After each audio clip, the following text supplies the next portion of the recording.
Crescent Hill Baptist Church. My name is Jason Crosby, and I am a pastor here, and we are honored, delighted, and humbled to have the opportunity to host what is now the 5th annual Empowerwest citywide book club.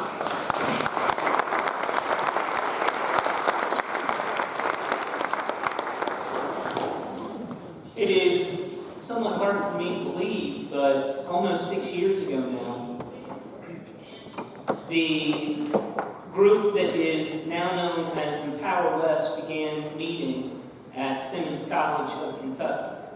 It was in the summer following the shooting at Mother Emanuel AME Church that some pastors here in town committed to gathering on a weekly basis to meet for lunch and discussion and build relationship.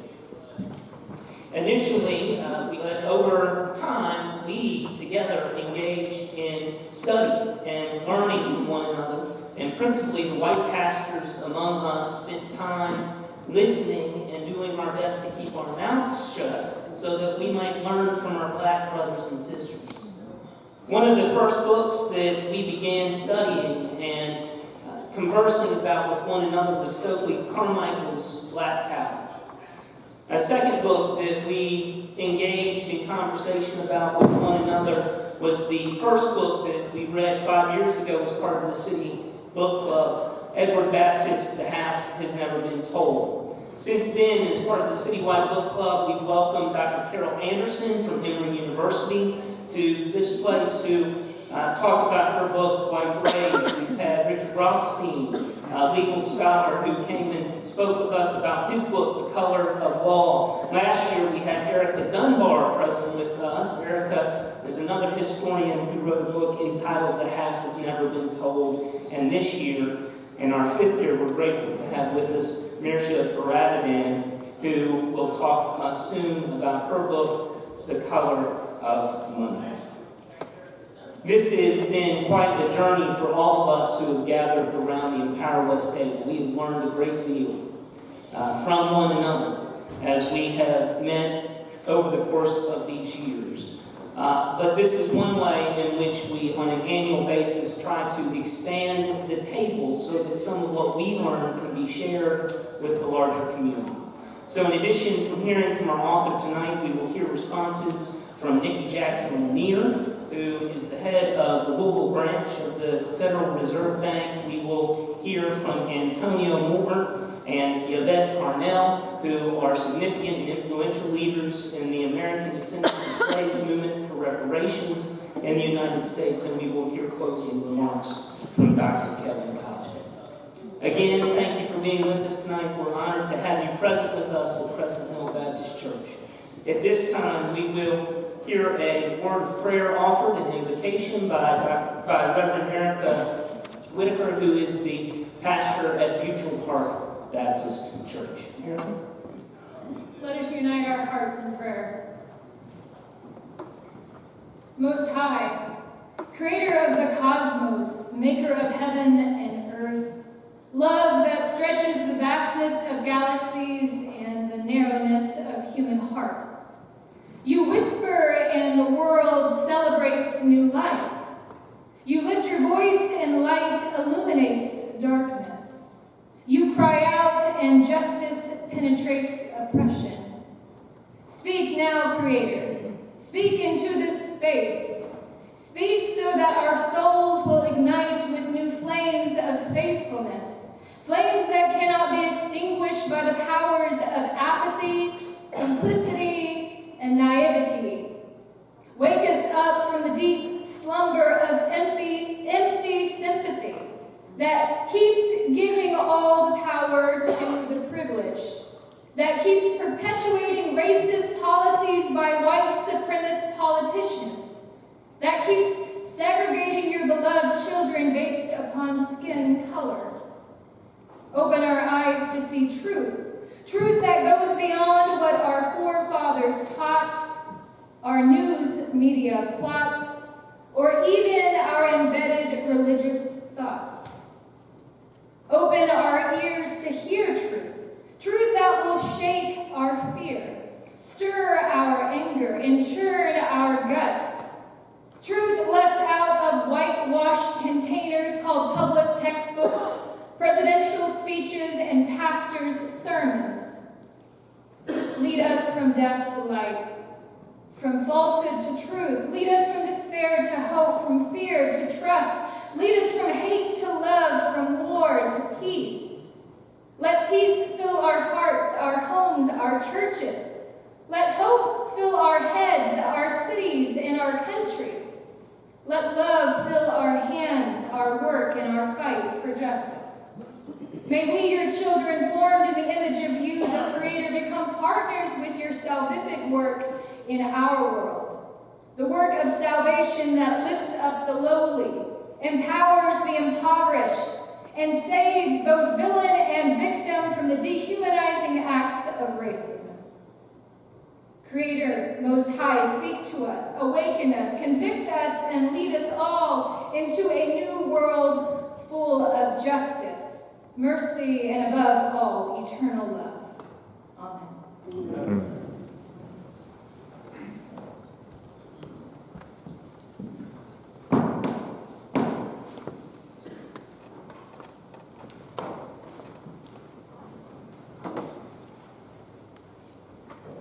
Tonight you might be thinking that we are gathering to talk about exclusively the history of banking and finance in the United States of America. Certainly that is what is the principal focus of our author's book this evening. However, one aspect that Dr. Baradaran touched upon in her book was the influence of values and priorities and various theories in shaping the financial systems in which we operate. One word that I think I did not hear as I was reading the book, but one way in which I would describe some of those systems is not just theories, but theologies. Adam Smith and the architects of capitalism knew what they were doing when they created this system, economic system in which we find ourselves operating. Have you ever noticed how many of the terms that are commonly used and applied when it comes to conversation about finance and economics were poached from religious tradition? There's something, an instrument, if I'm not mistaken, to help pass along money to future generations known as a trust. Before Adam Smith came along, there were people long before talking about the concept and importance of trust. Before Adam Smith came along and introduced concepts such as bonds, long before capitalism, throughout history, folks who were doing their best to live in right relationship with God and others had a lot to say about the importance of bonds and relationships. Long before capitalism and Adam Smith came along, believe it or not, there were some people, even 2,000 years ago, a little more than then, who were talking a lot about salvation and savings. All right. Have you ever noticed that even though it has often gone unnoticed, that so many of the core concepts of the economic realities in which we operate, actually, before they were incorporated into capitalism, were religious terms? Because from the get-go, the architects of the capitalist system in which we operate understood that this was merely a system by which we would express our priorities and our values. And perhaps in no other way, more nefariously and covertly, have our values as a country been expressed in the way that we have dealt with financial policies. Other things have been overt, laws on the books that people can see, riots and then reverse aggression against people who are protesting and advocating for civil rights. But what's happened with our financial policies has largely gone unnoticed, but it is a reflection of what we have valued as a country. Amen. And so tonight we are grateful to have, in my opinion, correct me if I'm wrong, if you can find an expert who is more prominent and well-versed when it comes to the way in which blacks in particular have been disadvantaged by financial systems and policies throughout the history of our country. Aside from our author tonight, Mehrsa Baradaran, you tell me where that person is. All right. Previously, she was the Robert Cotton Alston Chair of Corporate Law and Associate Dean for Strategic Initiatives with a focus on diversity and inclusion efforts and national and international faculty scholarship recognition at the University of Georgia. Recently, she has begun teaching as a professor of law at the University of California, Irvine. Baradaran writes about banking law, financial inclusion, inequality, and the racial wealth gap. Her scholarship includes the books How the Other Half Banks and The Color of Money, both published by Harvard University Press. Baradaran has also published articles including Jim Crow Credit in the Irvine Law Review, Regulation by Hypothetical in the Vanderbilt Law Review, It's Time for Postal Banking in the Harvard Law Review. You get the gist. All right. Baradaran and her books have received significant national and international media coverage and have been featured in the New York Times, the Atlantic, Slate, American Banker, the Wall Street Journal, the Financial Times, National Public Radio. She's advised U.S. senators and congressmen on policy, testified before the U.S. Congress, and spoke at a national and international banking forums of the U.S. Treasury and the World Bank. What an honor, indeed, it is to have you present with us tonight. Thank you for being with us.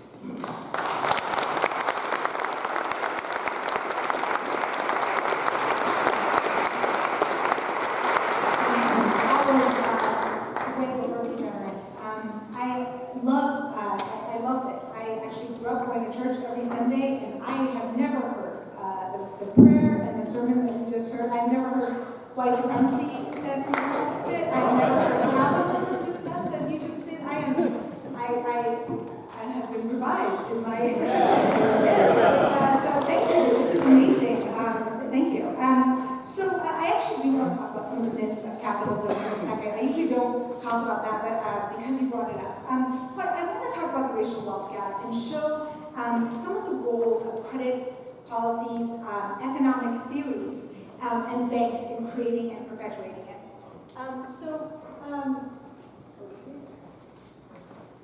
They did ask, do you know how to use this? And I said, yes. And it looks like I lied.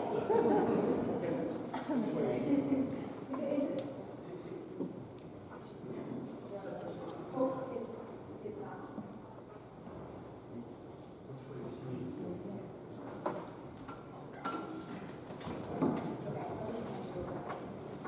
Okay.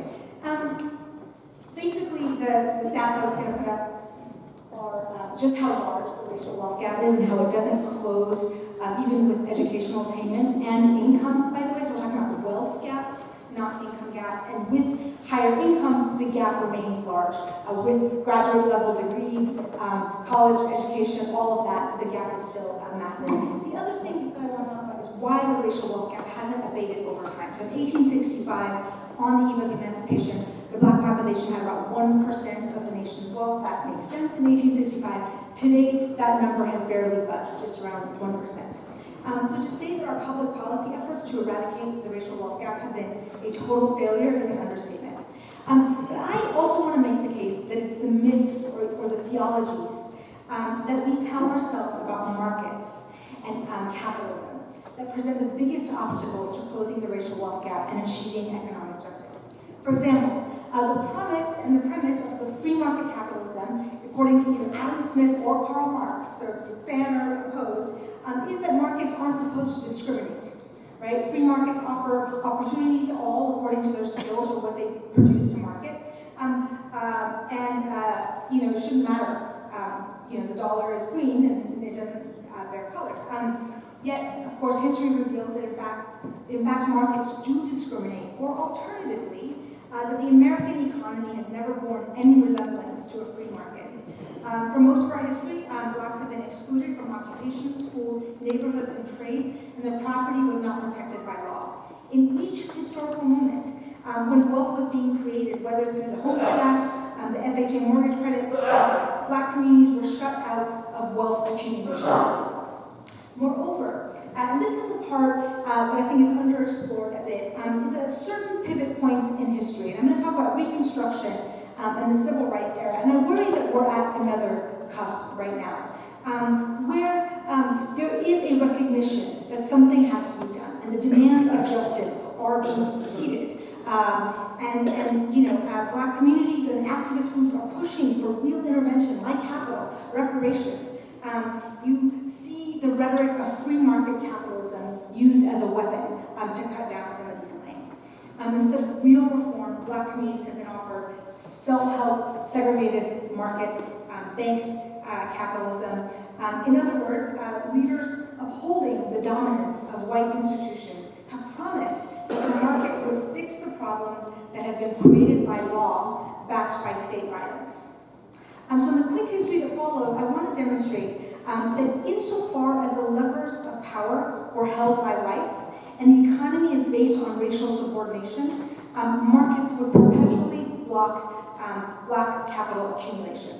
But also that the mythologies of capitalism end up becoming our new theologies. So racial subordination back in the day was based on, so the reason we can justify slavery and then Jim Crow and segregation was actually sort of, perverted notions of divinity, right? God mandated it. We're going to parse out the Bible and say God created the white man to be superior to the Black man, and then, here's the racial subordination that God presumes. And then we sort of moved on from that, and then we used science, right? We have these pseudo-scientific nature and, pseudo-Darwinist theories, the exploitation of Darwin's actual theories, used to, again, justify racial subordination, saying, it turns out, measuring skulls or whatever, whites are on the top and, Blacks are on the bottom, and that's just how nature is it. And that obviously goes out the window when the Nazis sort of take that seriously and do their horrific acts, and obviously science rebuts those claims, although those claims still seem to be around. I see Charles Murray has a new book kind of reviving that stuff. But I think today we use the sort of gods of markets, law and economics and capitalism, to justify racial subordination in the way that we did before. And if you're a heretic and says something about it, then you're a communist and anti-capitalist or something like that. And so I do think we have to be careful about the language that we use on markets and the racial embeddedness of this.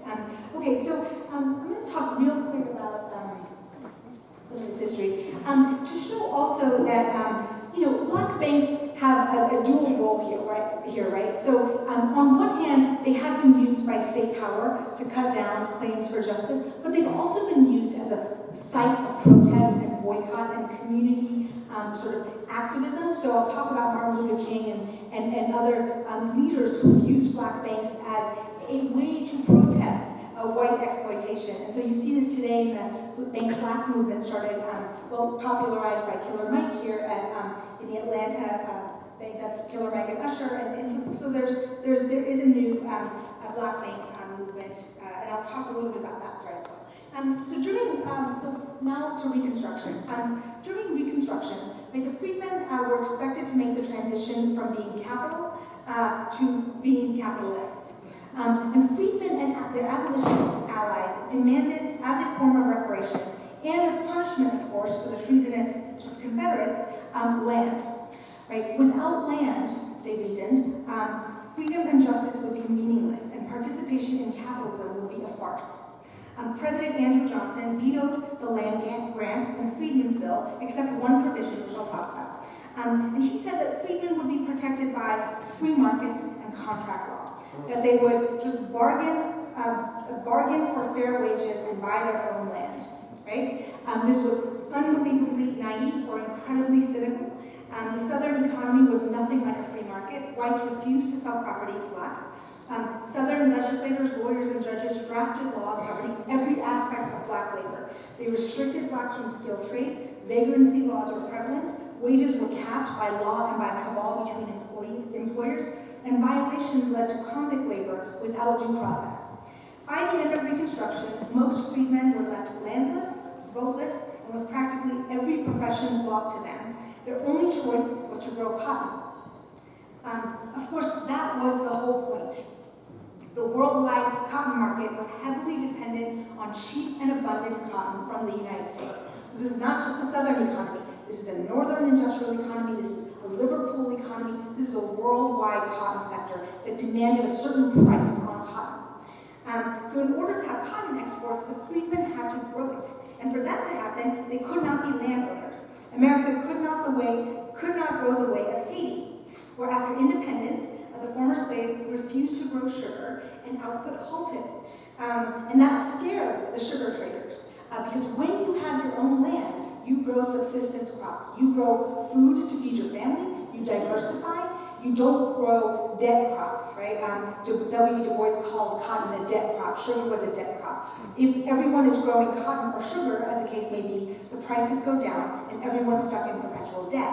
But the prices go down for those purchasers of cotton. So that was the cabal between the industrialists to redo cotton. So it wasn't exactly capitalism, because in the meantime, the federal government is actively providing free land to the private railroad in its expansion westward, and to white men through the Homestead Acts, which were basically just grants of land.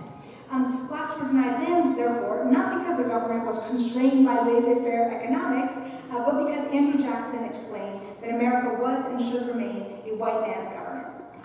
This white man's government had control over capital and land because it had control of lawmaking, and they enforced that through state monopoly and through violence. So instead of getting land, the freedmen got a bank. In 1865, Union General Oliver Otis Howard explained that the bank was better anyway because it would teach them about thrift and savings. And freedmen should earn land and not receive it as a gift. This is on the cusp of hundreds of years of enslavement. So the Freedmen's Savings Bank was the only tangible creation of the Reconstruction era Freedmen's Bureau that survived Johnson's veto. No bank before or ever since resembled the Freedmen's Bank. It was created by Congress. Congress signed into law by Lincoln with a special charter, and the Federal Reserve was still decades away. We did not have a national currency at the time. I'll show you why this is important in a second. The bank was immediately successful. It was embraced by all the freedmen and a few Irish workers also who were not welcome at mainstream banks. And the reason it was embraced was because the money and the insignia, the notes and the buildings were covered with government emblems, right? The flag, Lincoln, Sherman, Howard, Grant, and the message that the bank was sending to depositors was that the bank was backed by the full faith and credit of the federal government. At the time that these notes were issued, a bank's notes were worthy of the bank's reputation. So if you went to some random Louisville bank that you didn't know who the owner was and they gave you a $100 note, you would discount it based on your ability to redeem that 10 years later, or 5 years later, or 1 year later. If JP Morgan gave you a $100 note, that would be a $100 note because it was JP Morgan and you knew he was good for it. So having these notes inscribed with the federal government seems to indicate something, which was purposeful. It was not, of course, backed by the full faith and credit of the federal government. It was not even run by black managers. It had a group of white philanthropists and a white manager at the firm called Henry Cook. His brother was Jay Cook, who was an infamous and a very risky railroad speculator. So the bank grew to what today would amount to about $1.5 billion in assets, and that was a lot of money for a banking institution at the time. And the bank president, Henry Cook, could not resist that big pot of money, and so he speculated the money into railroad bonds, which were basically the subprime market of the day. And depositors lost half of their deposits, including Simmons College, I believe, had money at the Freedmen's Bank that they lost.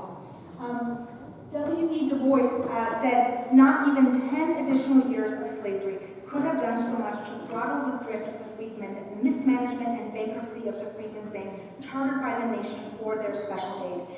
This failure reverberates through time. I don't know if there's people here in the audience. I started this project looking at the numbers because I actually don't do racial wealth gap stuff. I look at financial inclusion, unbanked and underbanked, and and look at sort of income variability and access to banking. And I looked and saw massive racial disparities in the unbanked population. And when I looked through the survey data, especially in the South, 60% of blacks were unbanked or underbanked in the South versus 10% for whites. That is a massive gap. And when I looked at the data, it showed distrust of banks. And since I've been around the country, I've asked this question: who had a grandparent tell them, don't trust banks, put the money under your mattress? Right? Okay. A lot of people were saying this, and I've looked at banking records well into the 1970s of black bankers saying, I can't convince people to put the money in the bank. This is post-FDIC insurance because of the Freedmen's legacy. I mean, imagine what it's like in the time of sharecropping, growing dead cotton, to put your life savings in a bank that has Lincoln's face on it and to lose it, right? So this failure reverberates through time. And so what happens after this? By the time the Freedmen's Bank failed, of course, disenfranchisement of the black population was complete, and the rights written into the 13th, 14th, and 15th Amendments were nullified by legislatures, courts, police power, and the paramilitary-style violence of the Klan. And there could be no recourse for this loss, right? Congress never investigated it.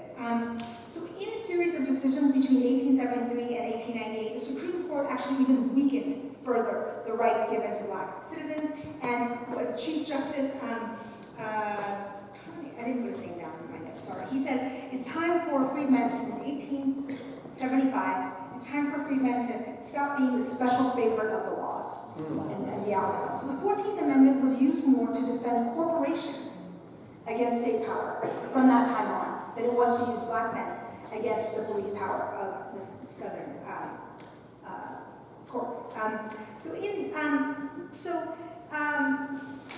During this time, of course, heavy Jim Crow, and what you have a lot in these societies is churches and fraternal societies formed in the South all over, where in heavy Jim Crow, where white institutions will do nothing, right? No associations with black communities, where there's a lot of these self-help institutions. So you have a church, you've got a burial society because white burial societies will bury black bodies, you've got an insurance company because white insurers won't insure blacks, etc. And you have banks. So emblematic of this time, there's lots of sort of banks like this formed during this time. This is Maggie Walker's St. Luke's Penny Bank.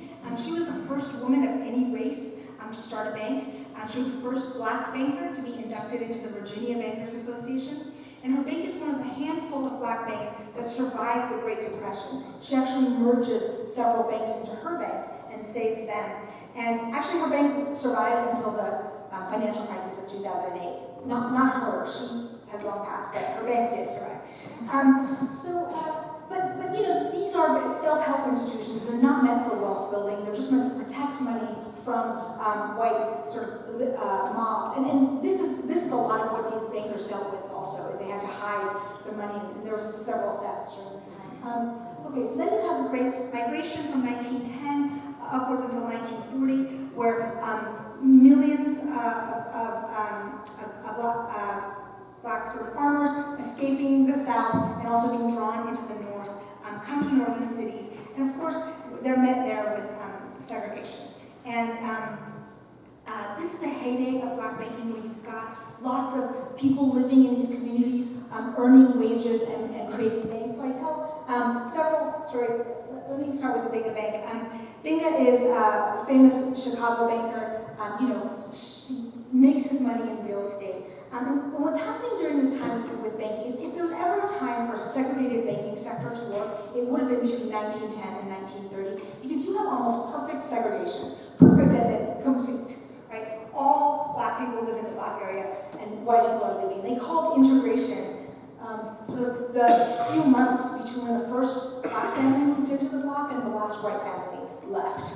And so one of the things that's happening with these banks' assets during this time, and I'm not going to dwell on balance sheets, but just this for this moment. Banks' deposits are their liabilities. They don't love your deposits. And especially if they're small and you keep taking them in and out of the bank, because that's a high overhead for them, and they have to, it's a high risk, especially in the era of deposit insurance. So black banks were struggling with these volatile and small deposits because of the nature of exploitation, labor, etc.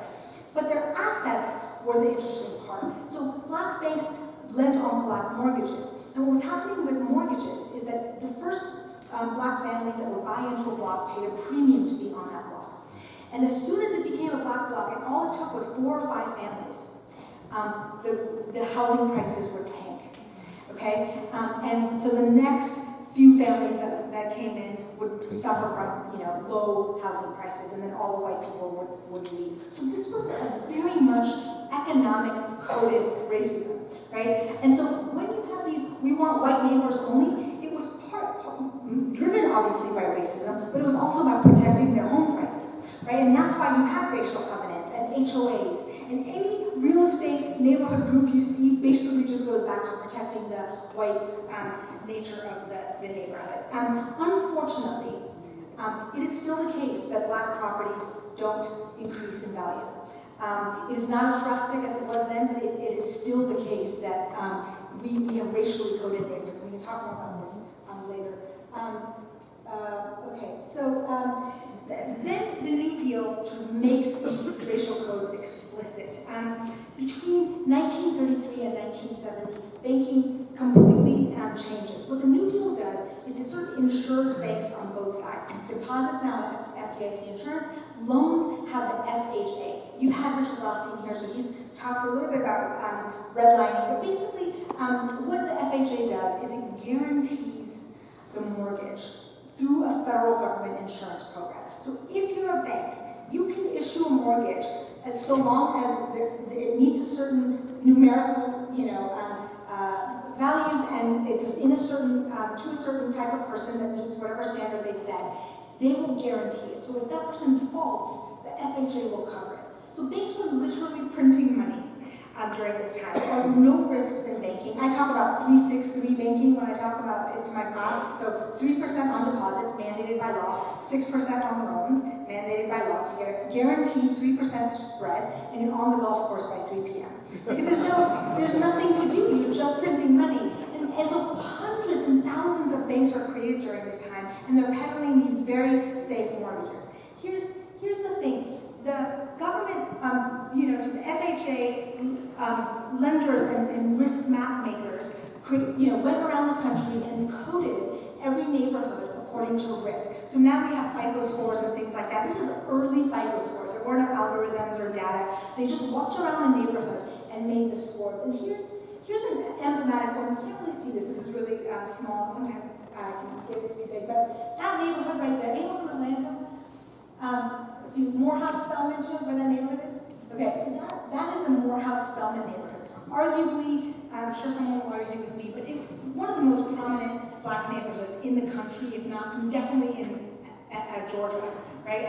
Where you've got 2 historically black colleges, you've got professionals owning homes in that area. And you can see this reflected. That is the actual FHA sheet that I have up there. You can see this reflected on things. So it says these homes are owned. These are businessmen, usually men. And the first 2 lines on there, it says, the top line is, percentage of foreign-born. And then the next line is, what is the infiltration of foreign-born people? So how close are these foreign-born people? And percentage of Negroes, and then infiltration of. Okay, so how close are they? Here it says 100%. And even though that was a high-income neighborhood, that got coded red, meaning you cannot get an FHA mortgage in that area. Okay, so race was the #1 predictor in the FHA's mapping of race. So what you have is developers, white developers who want the FHA mortgages, of course, because if you can get an FHA mortgage, you can pop out developments and get the government to essentially pay your risks and get banks to capitalize whatever. So Levittown, all of these massive suburbs were created during this time with this money. So in St. Louis, there's a famous case of a developer that got too close to a black neighborhood, and they just built like a 4-foot concrete wall to separate the white neighborhood from the black neighborhood so the white neighborhood could get these FHA loans. So the other thing that's created due to these maps is something that's less talked about is consumer credit. There's also an FHA market in that. And consumer credit is huge during this time. It's your credit card in your wallet. That's what consumer credit is now. That's a revolving credit, which I'll talk about in a second. But back then, it was just starting. So people are coming back from the war, we're buying appliances, cars. This is like the Make America Great Again time, right? So people are buying tons of stuff and they're doing it through credit. And in the white suburbs, what's happening is a secondary market of revolving credit. So you can get a credit card from Montgomery Ward or whatever and revolve it, right? Meaning you can send over the balance to another month and pay some low interest. And what the issuers of the credit are doing is selling it up to a secondary market, which lowers the risk for them and for you. So you can get 10% APR and buy whatever you want and just revolve it. In the black ghettos, I use the word ghetto, I know that's offensive, but these were not chosen black communities. I don't want to whitewash it. In the black ghettos, it's not revolving credit. Not only because the FHA won't sell it up to the secondary market, it's because also you have basically cordoned off the risk. You have no home mortgages. The GI Bill doesn't work. And so you have enforced poverty, which also means high risk. And so the risks of lending are also higher. So what you have in these black spaces is installment credit instead of revolving credit. And installment credit is when you go to the store and the store itself bears the cost of credit. So you buy your couch, your TV, and your whatever from one store, and they bundle it all together. And you're paying like 300% APR. You're paying 10 times as much for the goods, 100 times as much for the interest on the goods, and it's bundled together, meaning you can pay all the way up to the last payment and miss one payment and all of it goes away because they prorated the payment, right? So this actually were the early seeds of the civil rights movement. So before there's a Montgomery bus boycott, some black activists in Harlem and in Chicago start protesting this oppressive lending situation, right? And you have people like Malcolm X, right, starting a movement in the North, Adam Clayton Powell, saying, why are these white people running the banks in our community, right? They're exploiting us with this credit. Now, I want to caveat this because I'll get to this later. Caveat in that exploitation is funny, right? That word gets stripped out. Martin Luther King, I'm going to go back to this one. In 1950, sorry, it's a lot of words on that slide, I'll get to it in a second, but in 1954, Martin Luther King takes his case to the American public in Ebony magazine, and he says basically, we have, 10, these are our 10 goals going forward. The first 3, number 1 was we're going to establish credit unions. Number 2 is we're going to establish community banks. Number 3 is we're going to establish sort of coordinated financial institutions so we can take our money out of these institutions and lend to ourselves. Number 6 or 7 was voting. Okay? So when he does the Montgomery bus boycott, they're boycotting a financial system. Martin Luther King very much understands the stakes here, right? He understands the economic effects of segregation and exploitation, right? He talks about segregation, it's not about separating people. He says it's about exploitation. And so he very much, so this is his, I like to show the part of the I Have a Dream speech that we don't talk about this. We have been given a check, it has been marked insufficient funds. I mean, to a person who's obsessed with banking, I mean, this is a demand for justice from the, he calls it the banks of, banks of justice, the vaults of opportunity, we want to cash this check. Anyway, so I won't say it, you can read it. Anyway, at the time, so the civil rights movement, I'm going to go by this super fast. So what happens, the civil rights laws are passed, 1965, 1960, 63, 64, 65. I talked to my class about the civil rights law. All the civil rights laws do is basically take the 13th, 14th, and 15th Amendment and say, we're serious this time. I mean, the civil rights laws were monumental, but they should not have been necessary, right? The 15th Amendment already guaranteed the vote. The 65 Amendment, the 14th Amendment should have granted equal protection. It's just that the Southern legislatures took those rights away, that we had to do it on a national level. So I don't want to diminish them, but I think everyone understood, even Johnson, that this was just a start, right? This was a start, and the next step was economic justice. The Federal Reserve in 1966 found that that blacks had 1/5 the wealth of white families, that half of black children grew up in deep poverty, compared to 9% of white children. So at this time, the black movement turns into a protest movement. And to many, some of you were around apparently during this time. I talked to a civil rights activist earlier, Mr. Moose, and it felt like a domestic war. The National Guard was sent out. It was very sort of scary to the white suburban people who were living in their Levittown, their white community at home, saying, what is going on? We did all this great stuff, right? What are you people complaining about? So there's several commissions used to study this riot. And the Kerner Commission was one. So Johnson assembled the Kerner Commission, and the first report was titled The Harvest of White Racism. And it was brutal. And he burned it and said, don't release this. Put together another commission with this guy, Otto Kerner. And Otto Kerner was like an institution guy, not a radical. So he brought together another 100 social scientists, and that report was also brutal. So I'm going to quote just a second. It says, what white America has never fully understood, but what the Negro can never forget, is that white society is deeply implicated in the ghetto. White institutions created it, white institutions maintained it, and white society condones it.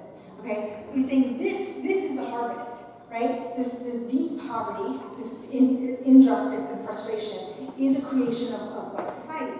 You have George Romney running for president in 1964 and then again in 68. He said he calls the white ghetto, the white suburb a noose around the black ghetto.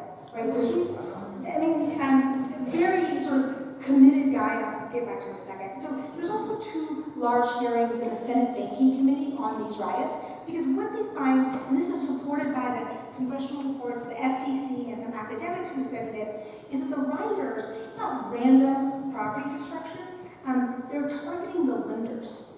And they're saying things like burn the books, right? It is the lenders, it is that is the symbol of oppression in the ghetto, because everything you buy, your medical bills, your furniture, everything is through these installment lenders, and when you default, the cops show up, and the repo men show up, and it's a really exploitative sense. And here's where it gets really interesting, because in the 1968 election, you've got, Johnson steps down, he's tied up in Vietnam, Hubert Humphrey's kind of a milquetoast guy, Robert Kennedy is the heir to, the civil rights movement. He's assassinated. King is assassinated in 1968.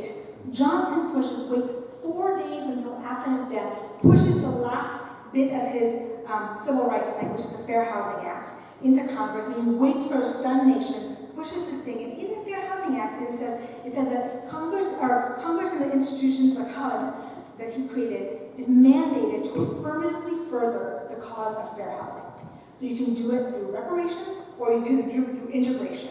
And those were the 2 options on the table. So what happens is, who wins is Richard Nixon.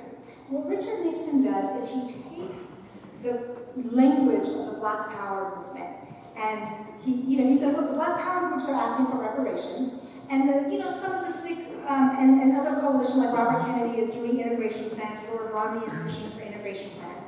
And he knows Nixon can't win on integration. He's got the Southern strategy and that vote, and he's not going to do reparations because he doesn't want to spend the money.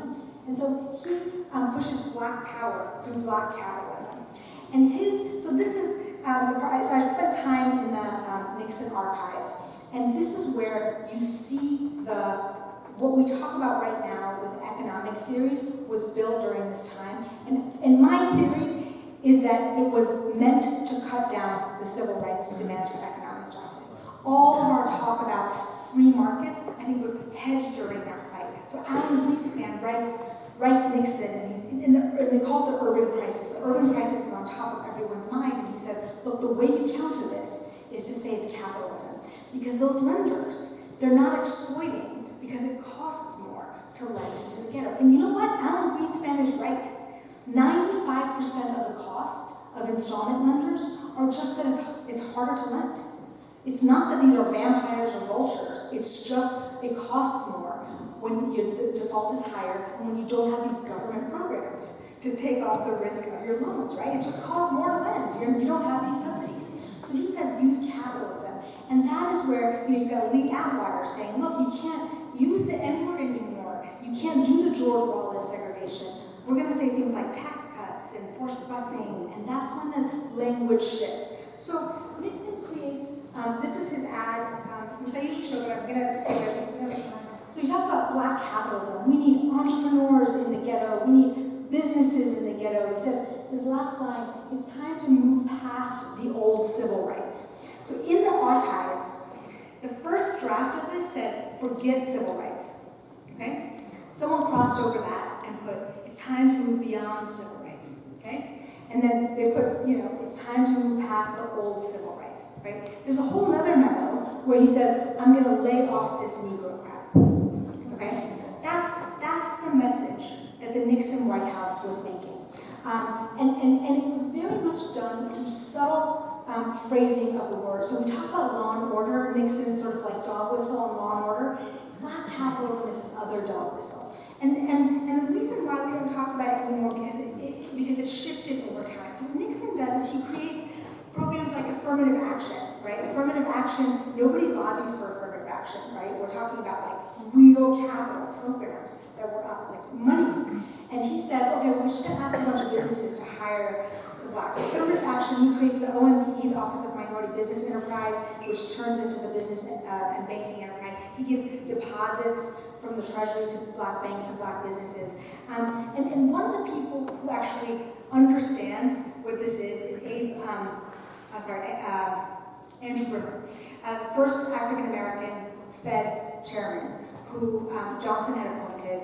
And he goes and talks to Congress. He talks to black people. He said, this is snake oil. There's no capital, right? Black capitalism isn't capital. It's just a hustle, right? All it is just giving business grants, and they're not that much. We're talking about like $10,000, right? Meanwhile, GE is getting billions of dollars of government subsidies. We're giving $10,000 to one black business at a time to build up this stuff. So why spend so much time on this? Because again, this free market capitalism dogma pushes and cuts down the real momentum on civil rights. And I just want to be careful that we don't fall into this again. Then you have Reagan's whole agenda on civil rights. So when he does his Republican civil rights, what do they call platform? His civil rights plank is tax cuts. His civil rights plank is tax cuts, right? And that is the rights messaging. So I'm going to get to the left in a second. So Clinton really doubles down on this, right? So Clinton, this is, he talks about community empowerment. We can't have dependence on helpless nation. He talks about, welfare as a, handouts and his new way. So what Clinton does is creates a CDFI, again, another black capitalism-like program, but we're not talking about black capitalism now. Now we're talking about community capitalism, enterprise zones, opportunity zones, right? Community empowerment, microcredit.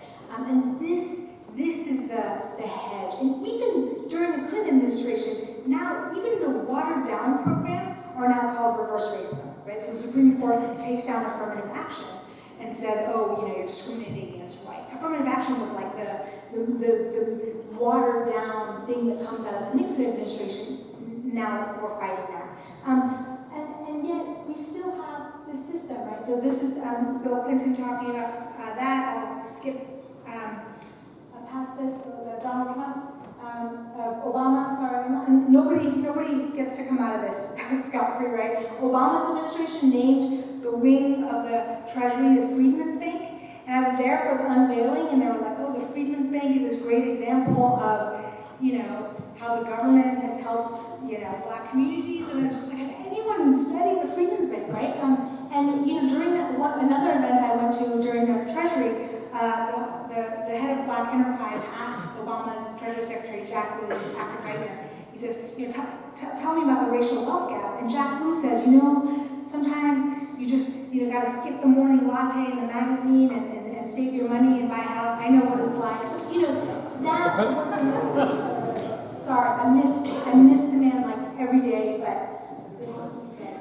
Opportunity zones is very Nixonian, it is very Clintonian, and that's exactly it. Is private equity funds investing in inner cities and getting tax cuts. I mean, the only people that benefit from opportunity zones are highly capitalized private equity firms who want to get out of paying for capital gains taxes. Right?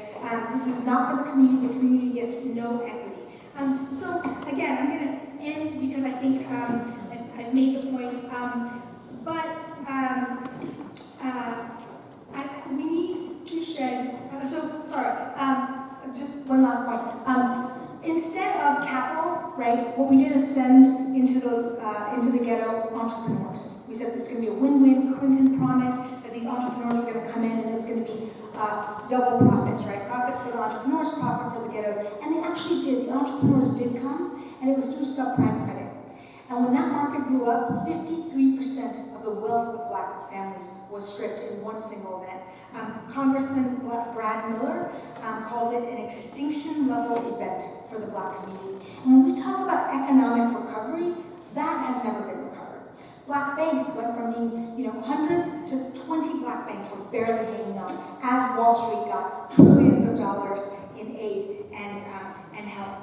And now we're back to opportunity zones. So we just have to shed these destructive myths that capitalism will fix what public policy created. I was on Wall Street. This is where I learned about banking. I was working on Wall Street after law school from 2005 until 2010. So during the financial crisis, I was in the banking group at Davis Polk, which was the firm that represented the Fed and Goldman Sachs and all the banks. And what I saw was not capitalism.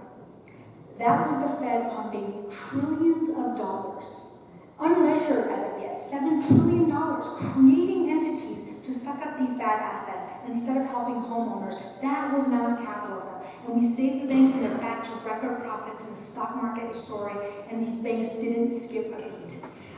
So we cannot deflect the responsibility of economic inequality onto these communities. So I'm going to end with a W.E. Du Bois quote in 1948. He says, "The problem of American democracy was it had not yet been tried." So thank you.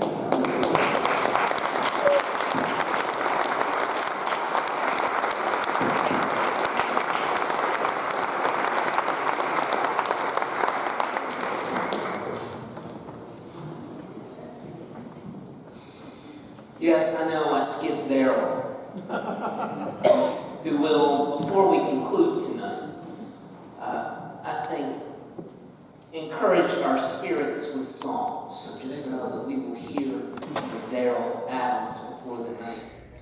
So what we also know is that the law oftentimes is only as friendly to Black folks as those who enforce the law choose it to be. All right. So I would say the same, unfortunately, holds true for the CRA, the Community Reinvestment Act, which is another law intended to remedy past discrimination. But if you look at our communities now, you look in the west end of Louisville, as an example, aside from the very visual, structural reminders that Black people really don't matter, we are reminded that the total percent of Black wealth in the United States remains virtually unchanged from the time that we were, quote unquote, emancipated in 1863. So that means that there's a lot of work to do. And so under the auspices of our community development team and the Federal Reserve, we do hope to make change in this area, leveraging our credibility and influence, but the change admittedly is incremental. So the other area I want to talk about briefly is our economic education work. At the St. Louis Bank, this arena, this is the arena where we focus work that is, in my view, compelling and well-meaning, well-intended. Our practitioners in this space teach people how to teach economics, and we do that from pre-K to post-secondary education. We work with teachers and professors, deans, principals, presidents of colleges, and in the case of lower and moderate income communities, we work directly with students. Our PhD level economists do a masterful job in developing curriculum and pedagogy for this area. In fact, historically, we've done quite a bit in their area of teaching on wealth building to the benefit, presumably, of Black folks who hail from marginalized communities. But the tenets of our teachings in this area typically sounded like this. Wealth building is formulaic, and there's a few steps that we can take to amass wealth. Step one, what we say is, work and accumulate cash. What we don't acknowledge, we being the Federal Reserve and similar institutions purporting to teach financial literacy, what we don't talk about is how difficult that is. It's more than just getting a job and saving your cash. We know that the peak earning years for most of us is between 30 and 64, during which times blacks are eviscerated by cancer, diabetes, heart disease, due in large part to the social determinants and the economic determinants of health. Without question, our ability to secure positions commensurate with our knowledge, skills, and abilities is impacted by our blackness. Equity in pay, blackness. Equity in medical treatment, blackness. Food deserts and healthy community eating options, also impacted by blackness. Finally, we are more likely to be compelled to extend care for family members during our peak earning years while earning less, being sicker, being underemployed. And so the concept of simply working and saving money, at least while black, is diminished. Step two, what we tend to say is buy a home. What we don't say is don't buy it in a black neighborhood though. Why? Because you'll probably never realize the equity that you would in a majority neighborhood or a mixed income neighborhood. So black homes, as we know, do not really have never, currently, and likely in the very short term will not appreciate in the same way that white homes do in suburban areas. So this is why the Fed and me, as one of its spokespersons, really believes in the benefit of mixed income communities, mixed income neighborhoods. I want to shout out to Norton Commons on that. Pause for reaction. Step three, what we say is buy stocks. Buy stocks. You know, the additional savings that you're amassing. So let me just tell you this. I work for the Federal Reserve. I'm a senior vice president. I have a law degree. I've worked in professional settings for more than 20 years. Both of my parents have a college degree. And I, standing here today, have no idea how to buy a stock.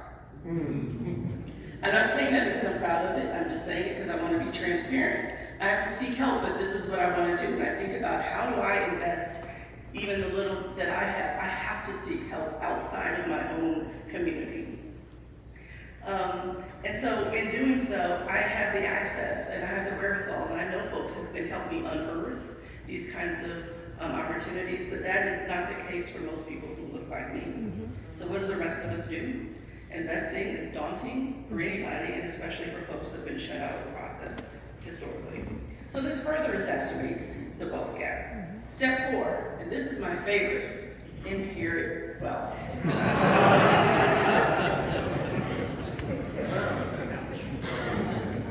25% of white households inherit wealth, while 5%, a little less, of black households do. My mother turned 80 years old yesterday, and she spent all day in Indiana on the boat. So whatever wealth I was to inherit, this is likely laying in the slot machine somewhere. All right, so I'm saying all this to say that the Federal Reserve, we are now more enlightened, thank God for enlightenment. And this enlightenment that has been buoyed by economic theory means that we can talk about this stuff with audiences who have heretofore not really been privy to this or not had much of an interest in discussing it. So here's where I probably should say the views that I express and talk about today are my own and not attributed to the Federal Reserve Bank, the Federal Reserve System, or our branch. But understanding that wealth is what you own minus what you owe in our country, owning and owing is so inextricably linked to race, more specifically racism. So in order for us to fully understand the racial wealth gap, we've got to understand whiteness and the asset called whiteness. Being white is its own currency. It has immense value, especially in the context of owning and owing, and the Fed has long understood this, quite frankly, but it is now becoming a part of our macroeconomic theory, our economic discussions and our economic research in a way that it hasn't before, we are being bold and unapologetic in asserting that capitalism, as we know it, requires racism. And so my colleagues at the Fed, there's this group called the Center for Household and Financial Stability. They promulgated recent studies called the Demographics of Wealth, where they talk about the debatable post-racial economic models under which the racial wealth gap exists because millions of white families made great economic choices and millions of black families apparently just didn't. So we're now beginning to disrupt that with our own research because the black-white wealth gap, as we have heard, and as what we know, is too large to persist. Based on freedom of choice alone, our researchers share that it is well established that racial inequity is inextricable in wealth because it's rooted in historical discrimination that's perpetuated by policy.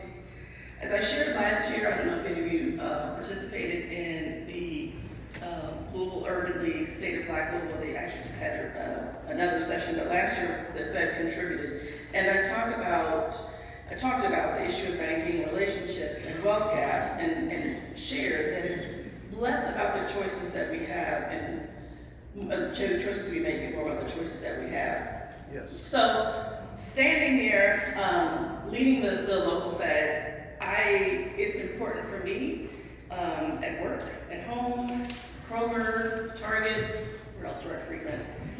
Board meetings where I tend to be very vocal on Facebook, in church. It's really important every single time that I have the opportunity to be positioned behind a microphone to reject in its fullness the arrogant position that black folks all pull themselves up by our bootstraps. That's an argument that has kind of helped to undergird and buoy economic theory for years. So, just to be clear, there is no amount of effort or intellect or education or individual savings or individual investment that can close what we know to be true about this wealth gap. So, when we talk about the lives of Black Americans and Black pavilions, we do understand that this is not about a program issue. We can't program our way out of this, as Sadiqa Reynolds, the president of our Urban League, often says. This is definitely a policy issue.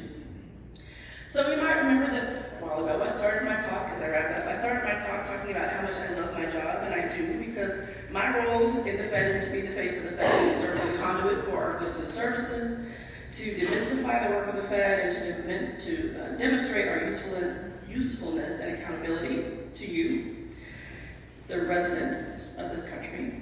Notice I didn't say citizens. I am pleased to use my voice and my passion and my experience in understanding the plight of Black people to inform the way that I work. And I get to do so out loud, not hiding, not whispering, not without the support of my employer. My job is to amplify as much as I can what the economy means to all of us, not just some of us. And so in my view, there is no greater threat to our collective economic growth and global standing as a country than our country's inability to reckon and remedy in policy-rooted ways its oppression of Black and brown people, who will serve as the majority in this country by 2040.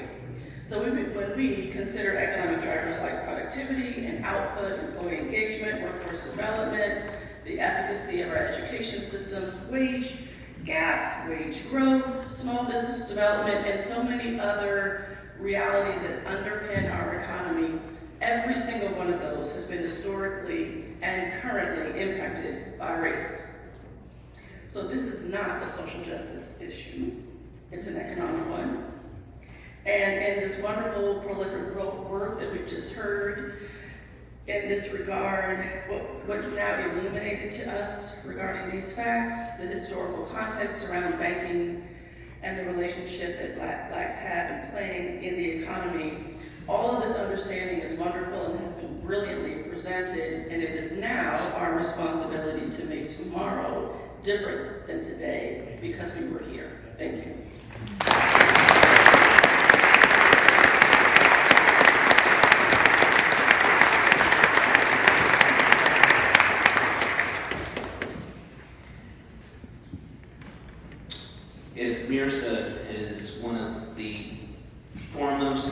scholars when it comes to the history of the way in which banking and wealth accumulation has put black people in particular at a severe disadvantage. Perhaps there are two other individuals in the country right now who are doing more activism and advocacy to try to draw attention to this racial wealth gap, and that are pressing for policies currently to rectify and remedy some of the wrongs that we have heard about tonight.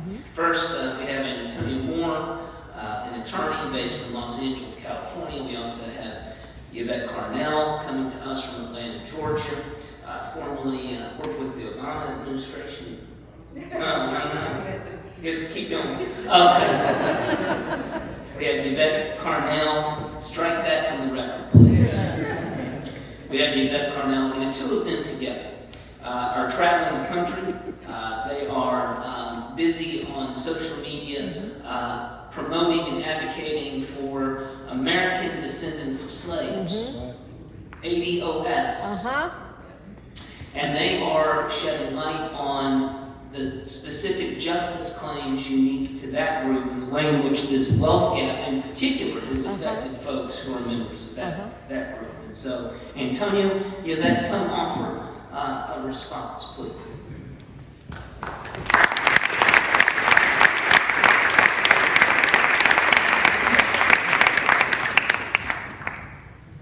Thank you so much, and thank you to Mehrsa Baradaran. So I guess this is going to be a time where we ask Mehrsa some questions about her book and different things that we just wanted her to talk about. And I guess let's start off with something really kind of basic. You titled the book "Color of Money." How is that tied to America's racial structure? You titled the book "Color of Money." How is that tied to America's racial structure? Like, why did you choose that title? You know what? I actually fought with my editor because I wanted to call it like the hustle of black capitalism or something, and she was like, no, because it's Harvard Press and they're super conservative, so she pushed me to The Color of Money, which I ended up liking, but Richard Rothstein's The Color of Law ended up being published at the same exact month. And so when I tell people The Color of Money, they go and they buy The Color of Law. But you know, I think one of the things that I thought was interesting is that, you know, slavery was also a currency system. So slaves were not just capital, but there was a whole currency built at the top of slave bodies that ended up having slaves depicted on the currency. So I thought that would be kind of cool to have, just to show how the economic structure can be built on this form of property in man, right? And have that once that shifts, you actually don't lose the wealth accumulated with that currency. Well, I think I want to thank you for the book. It's actually one of our book clubs. It's actually our upcoming book club book for the show, so I want to thank you for it. And I think one of the most important things about it is that how accessible it really is. It's not like, I don't want to pick on anybody, but you know, a lot of times academics write books that aren't very successful or accessible to the masses. But one of the problems that we come away with the book is, or any book, right, in terms of like, when you get to the end, okay, what's the solution? People ask us about solutions a lot. What you talk about when you just talked about the money, we were currency. You know, the example that Antonio always uses is we were the shoes that won the race as opposed to people who were running the race. So when you look at that, when you get to the end of the book, and I'm gonna just read it, and I want to ask you a very specific question. Because you say, you know, the sooner Americans recognize that the fate of Black America is tied to the fate of white America, the faster it can achieve the true democracy and shed the weight of historic injustice. Well, I kind of see that they're tied, but they're tied in different ways, right? I don't see like what Douglas said here. So it's even a criticism of him that, well, it tarnished the soul of white America to have slavery, so that was their cost. I think blackness is a benefit to whiteness in terms of what they get to benefit from. So what you're asking and what we're asking white America to do is sacrifice. Because there's an inversion. When we suffer, our gasoline is that engine that keeps America throttling and they can live and not even think about it. So we're asking them, aren't we asking, instead of my question to you is, instead of equality, which seems to be your end here, like equality, integration, equality, we need money to like integrate into these neighborhoods, because I could have a $300,000 home, I can afford it. So don't we need more than equality? Don't we need advantage? So let me answer it in a couple ways. I actually push for reparations in there. I don't, but I see my role as not. I think we're all doing different things, and so for me, I want to do the history and then give it to you. I think the question of how to remedy it is the place that I'm going to hand this off to you guys and the activists and the policymakers that then make that next step. And I hope that to give you the tools to then use to build your case for the specific programs. I do think reparations is necessary because I teach contract law, and when there's a damage, you have to repair. You have to make that whole there's several theories of reparations. There's, you can make someone whole, you can give them the expected profits, you can make up for the loss. There's a lot of ways that we do in contract damages, and so I think it's not my role here to say that's a conversation between the descendants of slaves and the American sort of justice system to figure out how to achieve justice. But the reason why I think that the fates are tied together is I think you're absolutely right. There are wages of whiteness. Whiteness is an asset, and it needs anti-blackness for its benefit. So yes, the reason white properties are valued higher than black properties is because they are not black properties. Right, so whiteness is a value because it is not blackness. And so yes, it does go against each other. However, I do think I think slavery and the legacy of slavery is a stain. I think it destroyed American sort of morality. I mean, I think it's really difficult to talk about our founding myths, and they are myths, but it's difficult to take them seriously when you have this rot that began it and it continued it. So that's why I think the fate is tied together. I think we have to remedy this to all of us kind of morally be whole. And I will say one last thing. I actually don't think it takes money. I don't think, when I think of reparations or wholeness, I don't think you need to water down whiteness. You need whiteness to not be an advantage. But I think the way that money works and the way that the Fed's monetary powers and the way that the FHA worked is you can actually create wealth by wanting to, right? I mean, I talked to Jesse Jackson. He's like, you can grow money from a money tree, but you just need the money mud, right? I mean, that was putting it, but it's in my mind. Like, and the Federal Reserve, like when they created $7 trillion or $4 trillion to save the banks, that wasn't money that they took from somewhere. They just made it. And so I think a reparations program that is well devised can do it if we just care. And the reason why we cared during the Federal Reserve bailout is that there was this emergency, and we didn't want a depression, but the black community has been in a depression for years, and it's just not an emergency. And so there isn't this like, oh, we have to fix it. And that's what I'm trying to push for.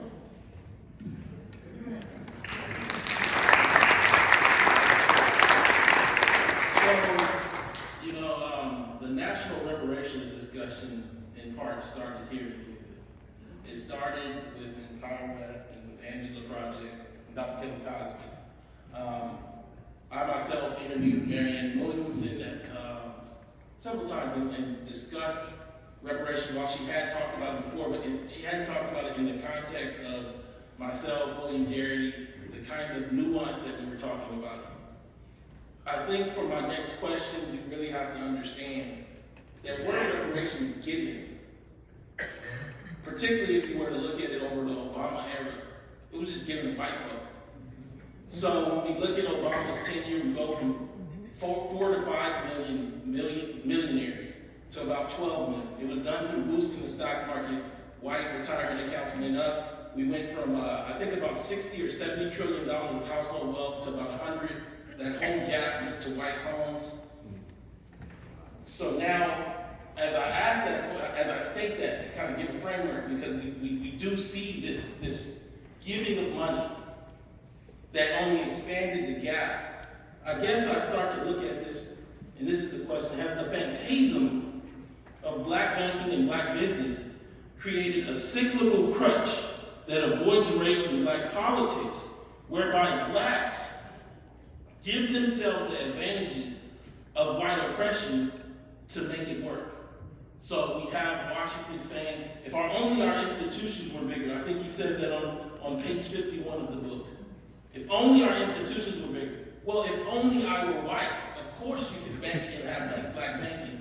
I guess I'm asking, does black banking presume a whiteness that black people never achieved? That's a really good question. I think Booker T. Washington, the idea is you can gain, if you gain wealth, he says, if a black man has a car in the fancy car in the train, and if you have a mortgage on the white man's house, he's going to respect you.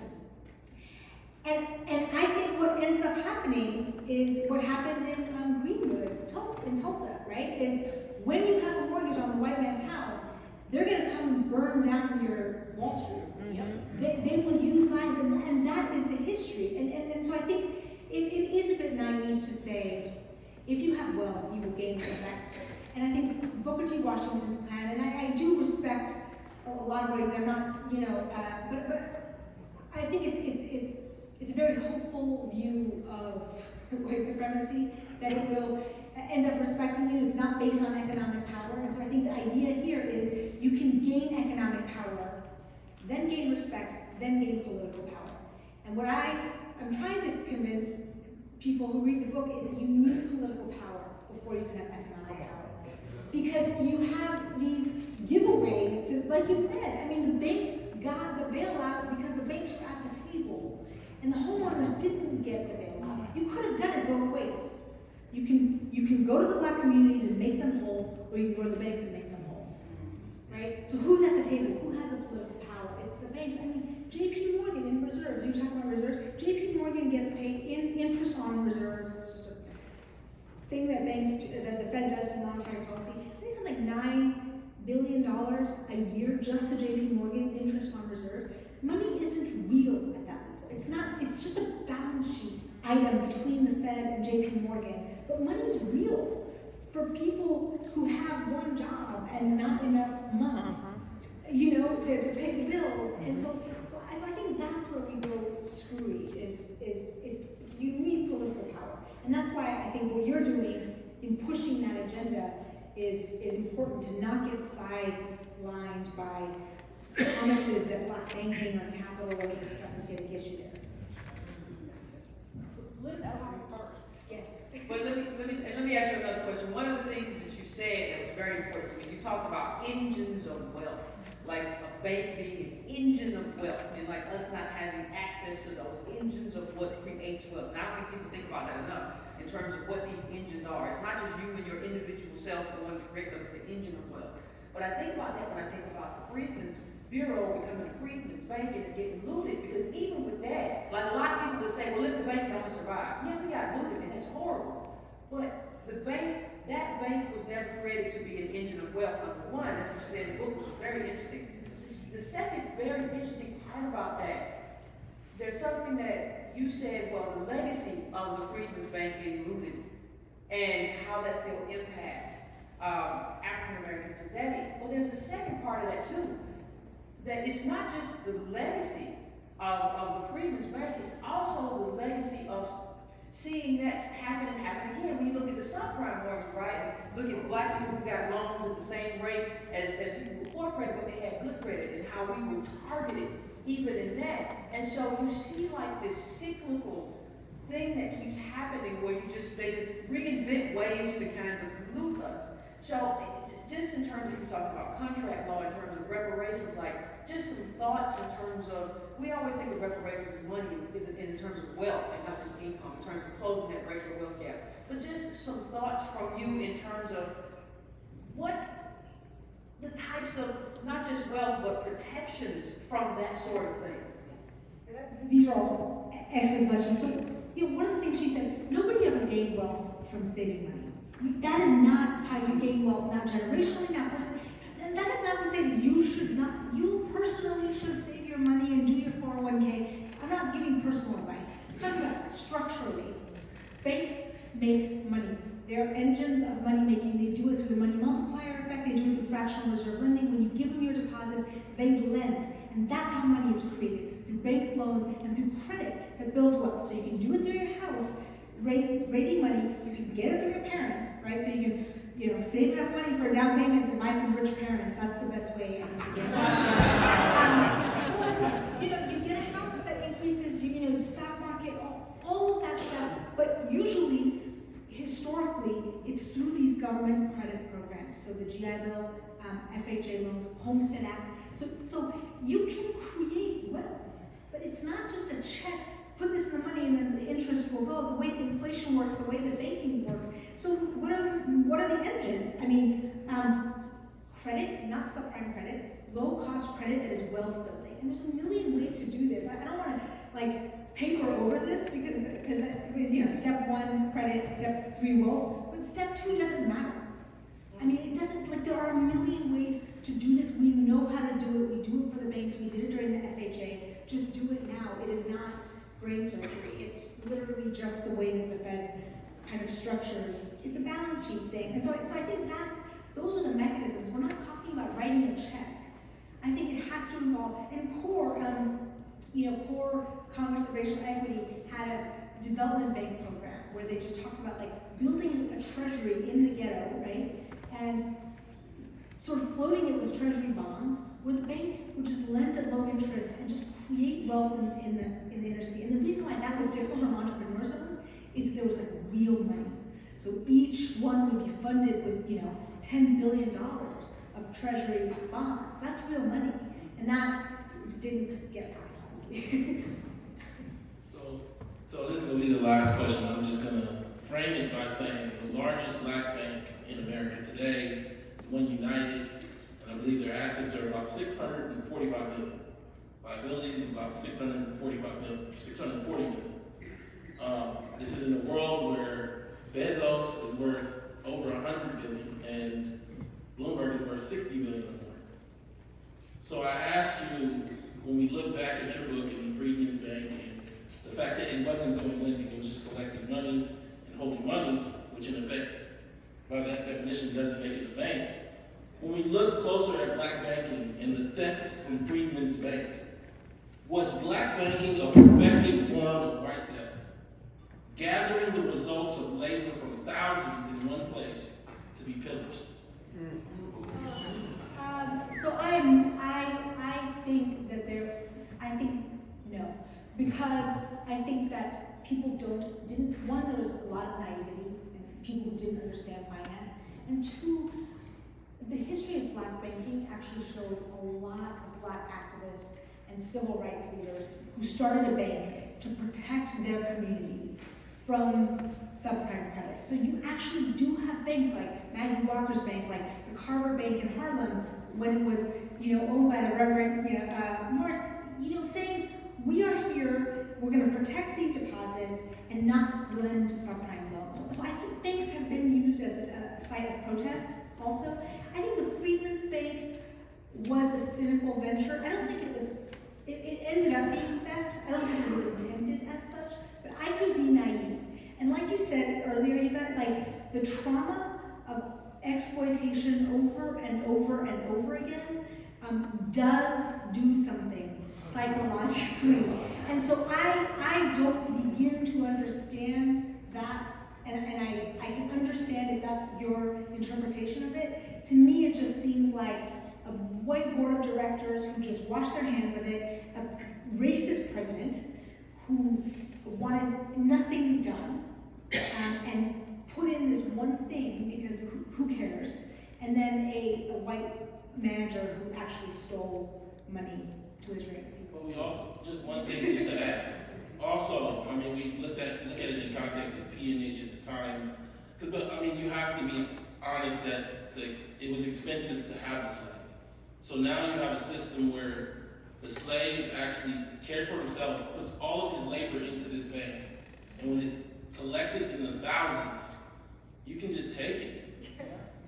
And I guess that's just one of the interesting things I think. Yeah, especially with the promise made.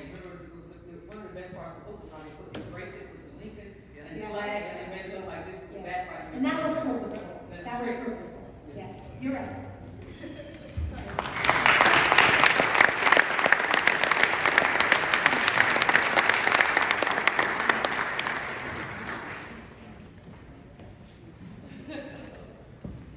Well, I think you can agree that we've had a provocative discussion today.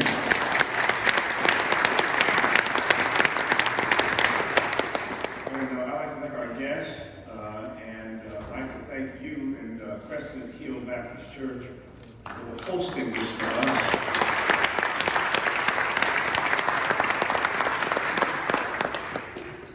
I'm glad that our guests mentioned the fact that Simmons College was a victim of the Freedmen's Bureau Bank. Simmons was started in 1865, 4 months after Lee surrendered to Grant at Appomattox Courthouse. The war ended in April of 1865, and 4 months later, Simmons University was established, but they had to postpone until 1897 because because all of the deposits that they had placed in the Freedmen's Bank, they lost. They lost it. But they were tenacious. They were much like that inflated balloon that we hit when we were kids, and you would hit it and it would go back, but it wouldn't stay there. Something inside of that inflated balloon made it come back up. And you would think with all the hits that blacks have experienced since 1600, 1619, you would think with all the hits that we should not be here. Yeah. The miracle Yeah. is that you're looking at a black man. Yeah. Because we should not be here. There's something in us, regardless of what happens, we get hit. That's good, Doc. And we come back. And that's the power of God. Paul Tillett, the Greek scholar to whom Martin Luther King Jr. did his doctoral dissertation, was asked on one occasion, where is God in the presence of injustice? And Tillett said, God is present in the spirit that makes us angry. So if you're trying to locate God in this justice movement, where is God? If you're feeling rage, if you're feeling a great desire to fix this, that's God. God is present in the spirit that makes us angry. Blacks were freed, but blacks have never been free. And there's a difference between being freed and being free. And the difference is the D. The difference between free and freed is the dangling D. And if you can understand what that D is, well, we can experience being free. And that D is dollars. That's good, Doc. That's good, Doc. So thank you so much. And also, don't forget to put some dollars in here for Simmons College of Kentucky. Thank you so very much.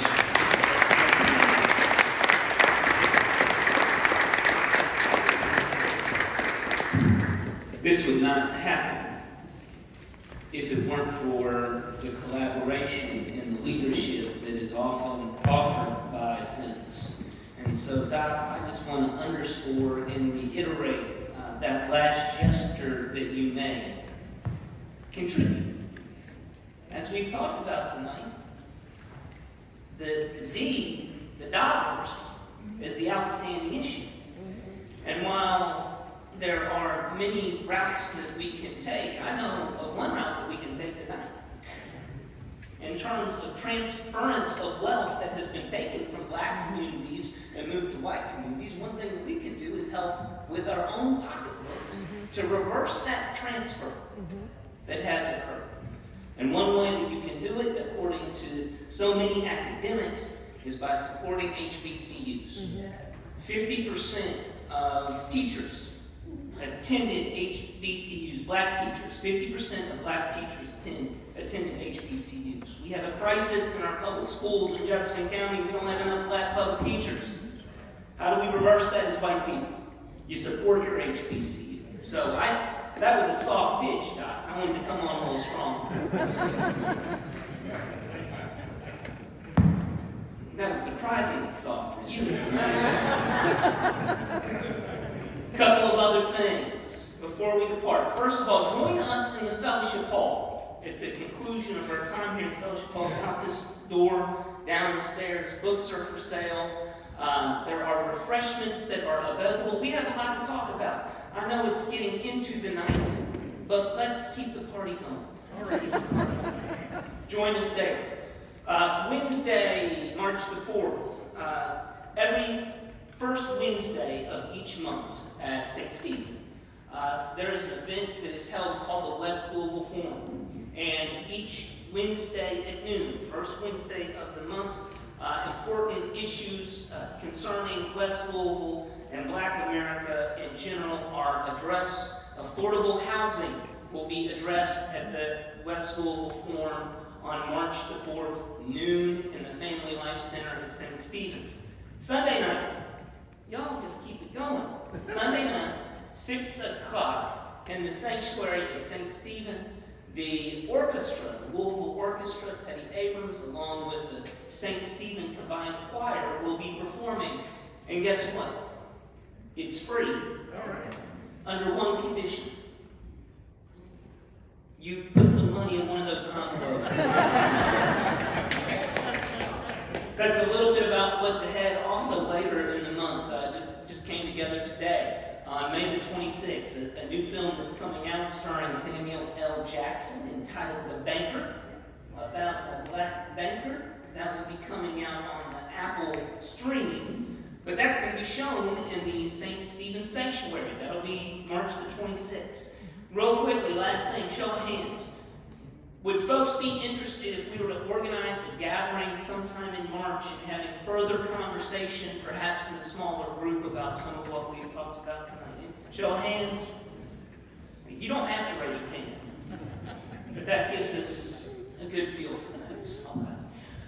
Let us close with prayer. As I mentioned at the onset, over the course of the last 6 years, thanks to the illumination that I have received from Dr. Cosby, as well as other black pastors, other black folks in the Louisville community, as they have embraced me and shared their stories with me, shared their history with me, and they have re-educated me. As Doc said, one thing that I have found and been inspired by is when folks get knocked back, they keep bouncing. And when people try to quiet their voices, one thing that continues to happen is y'all keep singing. Y'all keep singing. So let us close tonight with this prayer that is, how can we keep from singing? Amen. Well, and that means you're going to have to sing it. So stand with me. I'm going to do what they used to call lining it out. Okay. My life flows on in endless song. My life flows on in endless song of others' lamentation.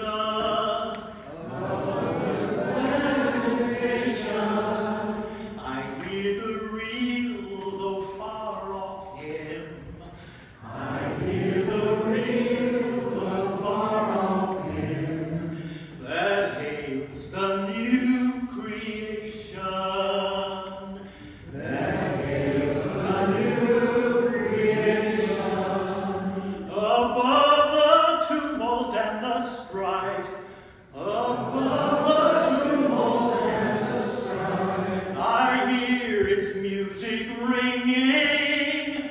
I hear its music ringing. It sounds an echo in my soul.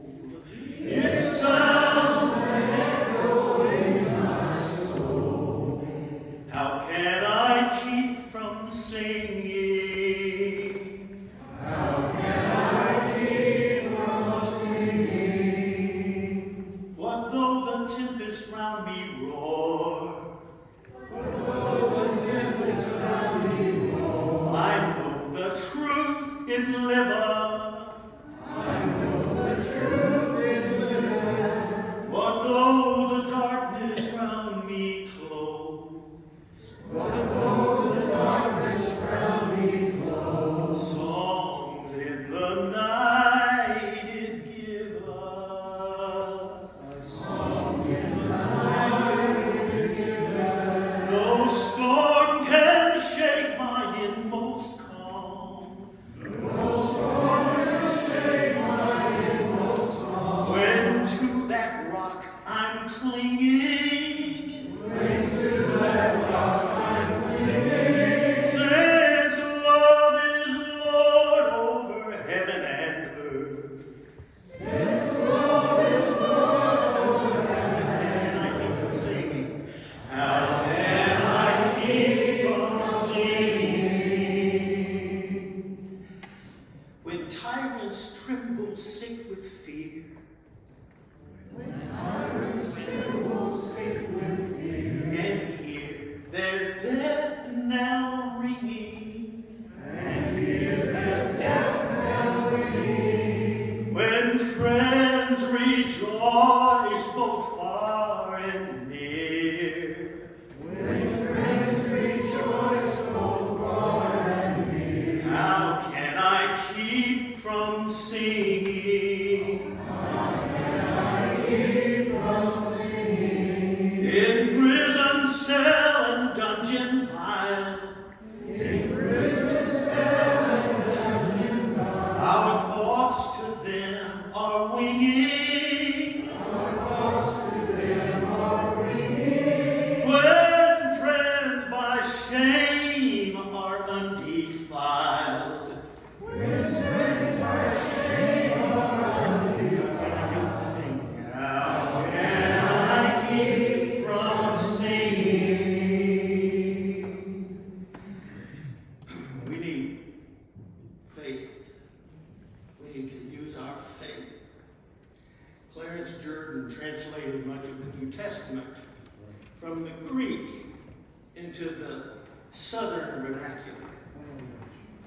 In Hebrews 11:1, he translated that faith is turning dreams into deeds. Amen. It's betting your life on unseen realities. All right. Let's do it. Amen. Amen.